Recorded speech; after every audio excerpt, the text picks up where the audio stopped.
Good morning, good afternoon, good evening. Ryan Engelstad here, Thunderdome, Minnesota, and talking about Paracord again. Last time we talked about just wrapping the handle and making it a little bit nicer to hold, or paracording up some sling points onto a blaster that doesn't have any sling points.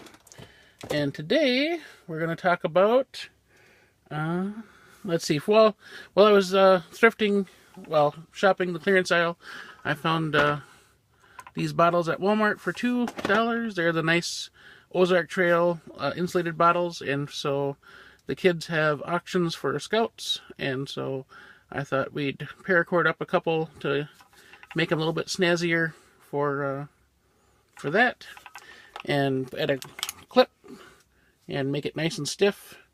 So there's plenty of paracord there to use if needed, but also make it, not as slippery of a bottle. Not that I don't like it, but just lets a lot of red, and it kind of breaks it up a little bit.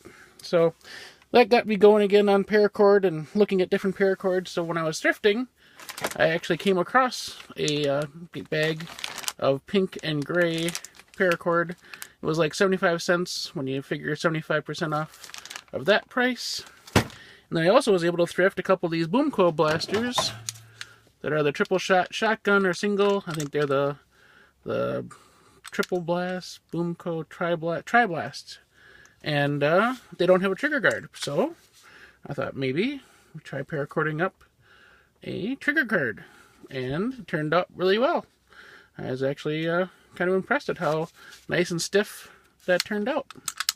So I thought maybe you guys might be interested in seeing how you might want to do that yourself. So I started down here. I always leave all my strings really long while I'm working, so I have plenty to work with. So I just simply wrapped it around here, gave myself some slack, wrapped it around here, and then I started doing the friendship bracelet thing. If you've ever done friendship bracelets with these, or survival bracelets out of paracord, you just kind of keep repeating the same pattern over, where you would make a J with that, you go over and behind, and you just kind of alternate sides as you do it. And like I said, the trick for this is to keep moving it up, keep making it tight. Let's see, where's my J going to be this time? This side. And we'll go through there.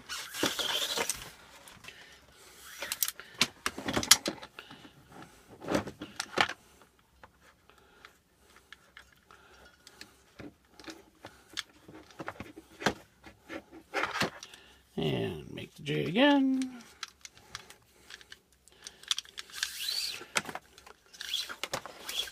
So if I was really cool on editing, I'd probably figure out a way to speed lapse this in the editing process, but that's not something that's probably going to happen on this channel anytime soon.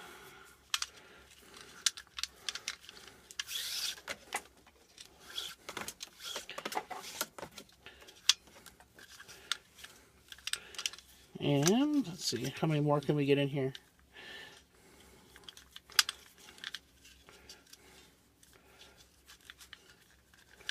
And of course, one of the fun things about paracord is, like I said before, it is 100% reversible. You're not making a permanent change to your blaster.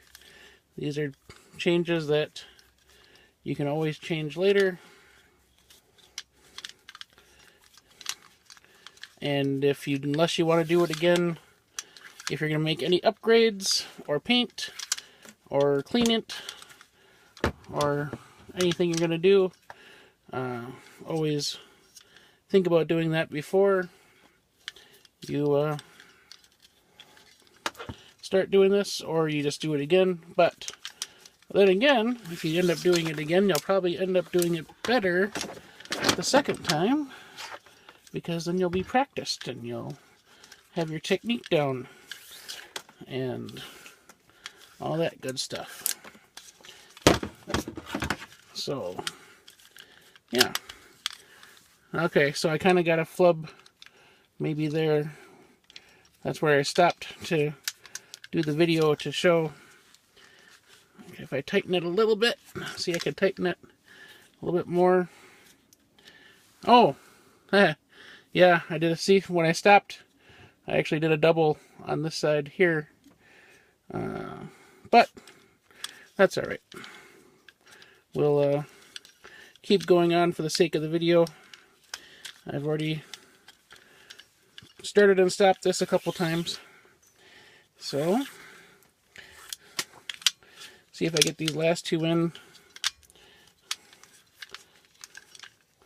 Like so. Now, I know there's things like the Far Shot also that doesn't have a trigger guard, but that has that top prime slide. So unless you upgrade to take that slide off and make it a key-ring prime, you're probably not going to be doing this to a Far Shot.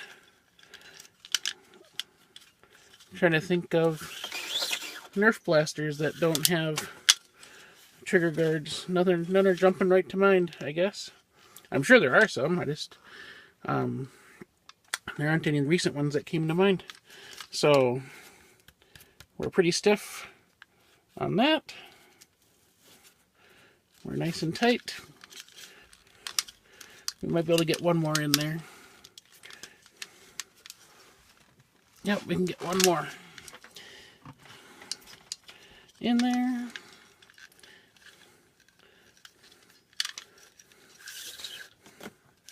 So we'll stop there. Now, if you want to keep going and do your handle, so this one has it on this side, so on this one we'll put it on this side. We will use this one as our pull through. So we'll go up, down, back up to make our loop. And then this one is your one that should be going around. So we'll go around once to get it started.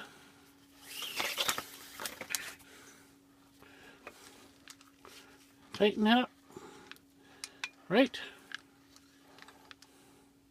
Nope, I'm wrong. Alright. So this one, and we'll hold it. Go back around. See this showing up.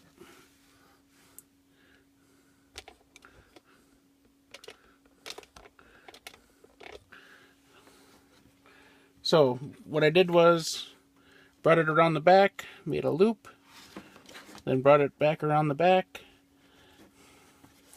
and through the loop.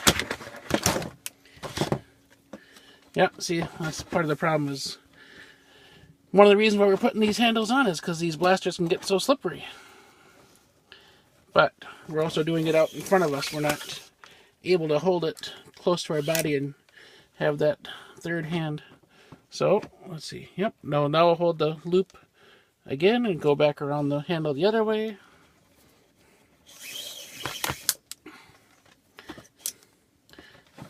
And again, now you want to make sure that you're tightening your wrap.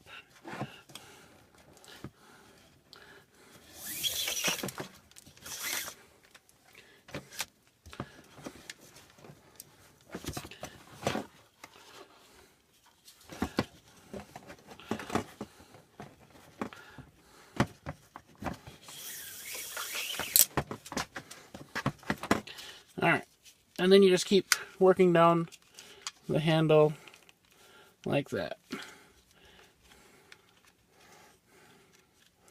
And of course the hard part is always getting these things started on the different parts and making your turns.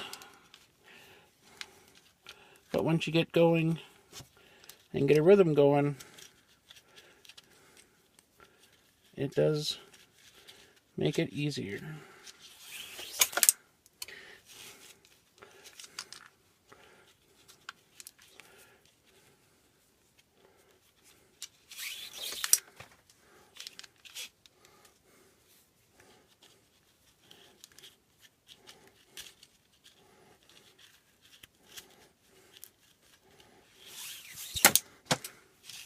I don't know what brand Paracord this is, so I can't recommend it. Like I said, I got it from the thrift store. There wasn't any labeling on it. I don't know if this would be my favorite in the future, because this doesn't seem to... I mean, once you lock it in, it holds, but then it seems to release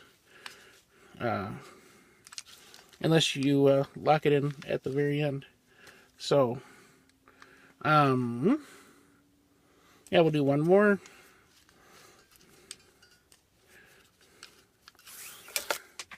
So, now, my loop came undone from that I had tucked in behind. That was supposed to be that cord.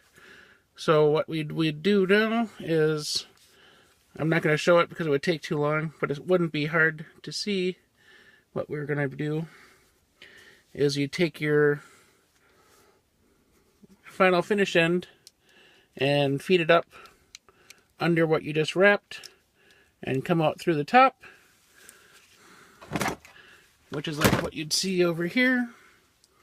So all I did was come underneath, and I went through underneath, and I joined it back up right there.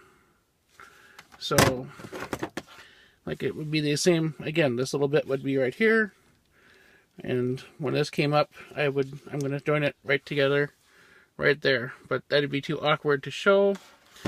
And if you've never worked with Paracord before, when you want to finish an end, you hit it with some heat, and it becomes, the synthetic part melts, and you can jam them together and make it solid. And if you let it cool, sometimes you reheat it again and let it cool and kind of form it with your fingers. It's not too bad, as callous as my fingers are anyway. And you can kind of shape it and form it to the, and take the rough, bumpy, make it nice and smooth. Since this is going to be rubbing on your finger or be around where your finger is, you don't want a hard plastic, nodule there rubbing on your hand all day. So it's easy to kind of form to the shape you want. Anyway, this will end up being a pretty long video, and if you stuck through to the end, awesome. But of course, you can fast forward and just pick up the parts of it that you like. Any questions, put them in the comments. I'm probably sure in my examples here I glossed over some important details, or maybe something went off camera. Anyway, I'm happy to discuss this topic, and let me know what you want to know more about. Hope you all have a great day. Bye.